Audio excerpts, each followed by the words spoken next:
पिछले साल 31 जुलाई को नूंह में ब्रजमंडल यात्रा के दौरान हिंसा हुई थी। इस बार फिर से नूंह में 22 जुलाई को ब्रजमंडल यात्रा होने जा रही है।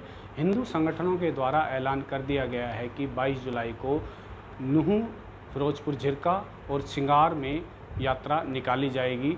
हम बात करेंगे आज नूंह विधायक आफताब अहमद हैं इनसे यात्रा को लेके कि जिस तरीके से पिछली बार यात्रा में हिंसा हुई थी और इस बार यात्रा निकाली जा रही है उसको लेके क्या इनका कहना है। आइए इनसे बात करते हैं। सर, पिछली बार जिस तरीके से 31 जुलाई को हिंसा हुई थी, हिंसा के दौरान कुछ घटना भी घटी थी, कुछ लोगों की मौत भी हुई थी। इस बार फिर से 22 जुलाई को यात्रा निकाली जा रही है, हिंदू संगठनों ने ऐलान कर दिया, क्या कहते हैं? मैं सबसे पहले कहूँगा, कोई भी धर्म, कोई भी समाज अपना धार्मिक आयोजन करे, कोई यात्रा निकाले, मैं समझता हूँ इस इलाके में कभी किसी का कोई विरोध नहीं हुआ, कभी किसी का लिए कभी नहीं हुआ। यही ब्रजमंडल यात्रा भी हम 5-7 साल से ही सुन रहे हैं कि इस चीज़ का हमारे यहाँ कोसी परिक्रमा 84 कोसी जो है परिक्रमा जो है गोवर्धन की, वो निकलती है, वो मेवात के इलाके से निकलती है। एक ऐसा इतिहास है यहाँ से सैकड़ों वर्षों से, जो भी यहाँ से यात्रा में निकलता है उसका पानी से, सत्कार से, सम्मान से, ठहरने से हमारे दोनों समुदाय के लोग मिलजुल के उसका आयोजन करते हैं, सम्मान करते हैं, और वो अभी भी चल रही है। हर वर्ष चलती है और सैकड़ों सालों से चल रही है। मैं समझता हूँ किसी को कोई एतराज़ नहीं है, लेकिन एतराज़ इस बात से है कि उस यात्रा के एवज में कुछ लोग अपनी राजनीतिक रोटियां सेकते हैं, राजनीतिक महत्वाकांक्षाओं को पूरा करते हैं, और उसमें कहीं ना कहीं भारतीय जनता पार्टी की सरकार और आरएसएस की विचारधारा के लोग कहीं ना कहीं उनमें लगता है कि उसका कहीं ना कहीं उनका समर्थन या उसके साथ खड़े नज़र आते हैं, जिसकी वजह से वो यात्रा ना होके वो प्रदर्शन हो गया, सशस्त्रों का प्रदर्शन हो गया, दूसरे समाज को गाली देने का, उनको भर्त्सना करने का, उनके खिलाफ गंदे नारे लगाने का, ये एक इस तरीके का हो। और इसी तरीके का माहौल बनाया जाता है कि उससे पहले सोशल मीडिया पे चैलेंज दिए जाते हैं उस चीज़ का, जब किसी को एतराज़ ही नहीं है किसी चीज़ का, किस बात का चैलेंज, किस बात की। लेकिन पिछली बार जो कारण हुए उसमें सरकार विफल रही, क्योंकि हमने सरकार को बता दिया था, आपके प्रेस के बंधुओं ने भी सरकार को आगाह कर दिया था, लेकिन सरकार ने उसे जो है नज़रअंदाज किया, और जो हालात बदले, जो हालात हुए दुर्भाग्यपूर्ण थे।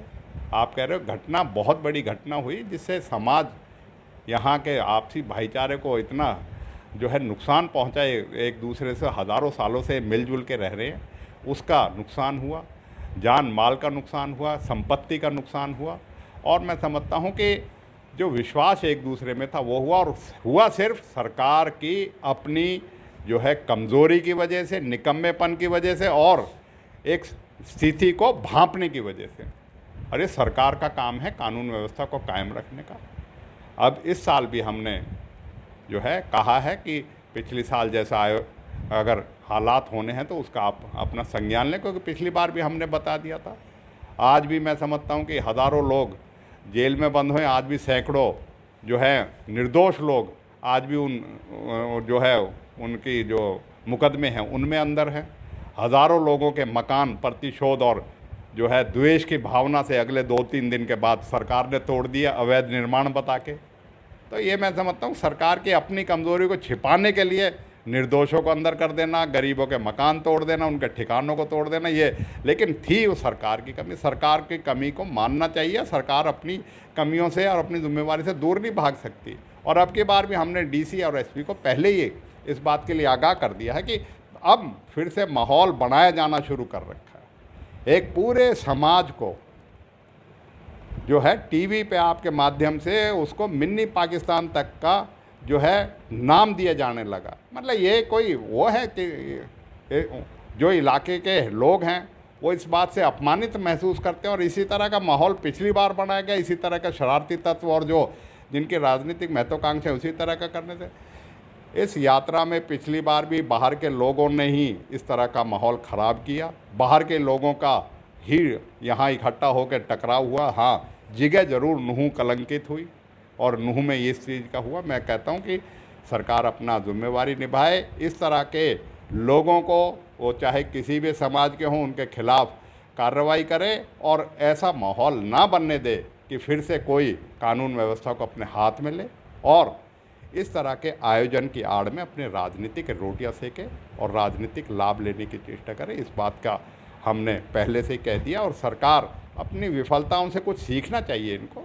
अपनी को जो कार्रवाई करी है इन्होंने दिखा के अपना जो है वो निर्दोषों को अंदर कर देना, निर्दोषों के मकान तोड़ देना, इससे नहीं, जो कारण थे उन कारणों को करना चाहिए, जो अधिकारी जिम्मेवार थे उनके खिलाफ कार्रवाई करनी चाहिए, लेकिन वो कहीं कुछ नहीं करी, जिसकी हम मांग करते रहे हर एक जी के। लेकिन मैं समझता हूँ इसीलिए हमें शंकाएं हैं और इसी शंकाओं के लिए जब से वो बात शुरू हुई है हमने बहुत पहले से ही प्रशासन को और जिम्मेदार अधिकारियों को अपनी बात का कहना शुरू कर दिया है। और हम यही आपके माध्यम से अपील करते हैं, हम हज़ारों सालों से मिलजुल के रह रहे हैं, हमें अमन चैन से रहना, किसी के बहकावे में ना आए, किसी के उकसावे में ना आए और हम अपना मिलजुल के अपने इलाके के भाईचारे को कायम रखें। हिंदू संगठन हैं, विश्व हिंदू परिषद से हैं देवेंद्र सिंह, उन्होंने कहा है कि इस बार जो यात्रा निकलेगी उसमें किसी प्रकार की कोई हिंसा ना हो, इसकी हम गारंटी लेते हैं। नहीं, वो तो कोई गारंटी किसी के बस की नहीं है, इनके बस की नहीं है। जो आज के भी केंद्रीय मंत्री है उस वक्त के केंद्रीय मंत्री है, उन्हीं का बयान आया। हम कोई आरोप हम कहें तो वो आरोप माना जाएगा, क्योंकि उन्होंने आपकी वीडियो आई है, टीवी पे आई है, किस तरीके से हथियारों का प्रदर्शन किया जाता है, लहराई जाती है, मतलब बंदूकें और वो तो है, तलवारें और बड़े बड़े ऐसे हथियार जो हमने देखे भी नहीं, उनको लहराया जाता है, उनको ये तो शक्ति प्रदर्शन के तौर पे मतलब करा जा रहा है। इसलिए मैं समझता हूँ कि जो जिम्मेदार थे जिन्होंने पिछली बार ली थी, क्या उनके खिलाफ कार्रवाई करी सरकार ने? कोई कार्रवाई नहीं करता किसी चीज़ के लिए। तो सरकार का अपना काम है, सरकार अपनी विफलताओं को, निर्दोषों को और अंदर करके निर्दोषों के मकानों को तोड़ के और जांच ना करके मैं समझता हूँ अपने दायित्व से भागने का काम किया। इसीलिए लोगों में आज के दिन जो है जो विश्वास है वो हो नहीं रहा। इसीलिए हमने आगाह किया कि आप इस चीज़ को पहले सुनिश्चित करिए कि किसी यात्रा, धार्मिक यात्रा की आड़ में कोई अपनी जो है इस इलाके के समन्वय, सांप्रदायिक सौहार्द को खराब ना करे, जिससे कि इस इलाके ने पहले ही बहुत 31 जुलाई 2023 में बहुत दंश झेला है इस बात के लिए, जबकि इस इलाके का लोगों का कोई उसमें किसी तरीके का कोई विचारों का इसमें किसी तरीके का कोई रोल नहीं है किसी जो है। तो इसलिए मैं कहूँगा कि इस इलाके में शांति रही है, हम भी कामना करते हैं शांति रहे और धार्मिक यात्राएं धार्मिक यात्राओं की भावना से की जानी चाहिए, ना कि किसी दूसरे समाज को तिरस्कृत करने के लिए, उन्हें नीचा दिखाने के लिए, उनको चैलेंज करके उनको जो है उकसाने के लिए। मैं समझता हूँ हम सब धार्मिक आस्थाएं अपनी अपनी तरीके से अपनी जो है उनके विश्वास करते हैं और उन्हें मानते भी हैं और उनकी मान्यताएं भी हैं। उनके प्रति ही हम धार्मिक अपनी आस्थाओं को उनसे भावना से पूरी करने का कार्य करें। अभी हमने नूह विधायक आफ्ताब अहमद हैं, उनसे बात की। उन्होंने कहा कि जिस तरीके से धार्मिक यात्राएं खूब निकले, लेकिन धार्मिक आस्था के साथ निकले, ना कि किसी दूसरे मजहब या दूसरे उसको उकसाने के लिए निकले। नूह मेवात से पंजाब केसरी टीवी के लिए अनिल मोहनिया। हमसे जुड़े रहने के लिए हमारे YouTube चैनल को सब्सक्राइब करें और नई वीडियो की नोटिफिकेशन के लिए बेल आइकॉन को दबाएं। अगर आप ये वीडियो Facebook पर देख रहे हैं तो लाइक जरूर करें और ज्यादा से ज्यादा शेयर करें। धन्यवाद।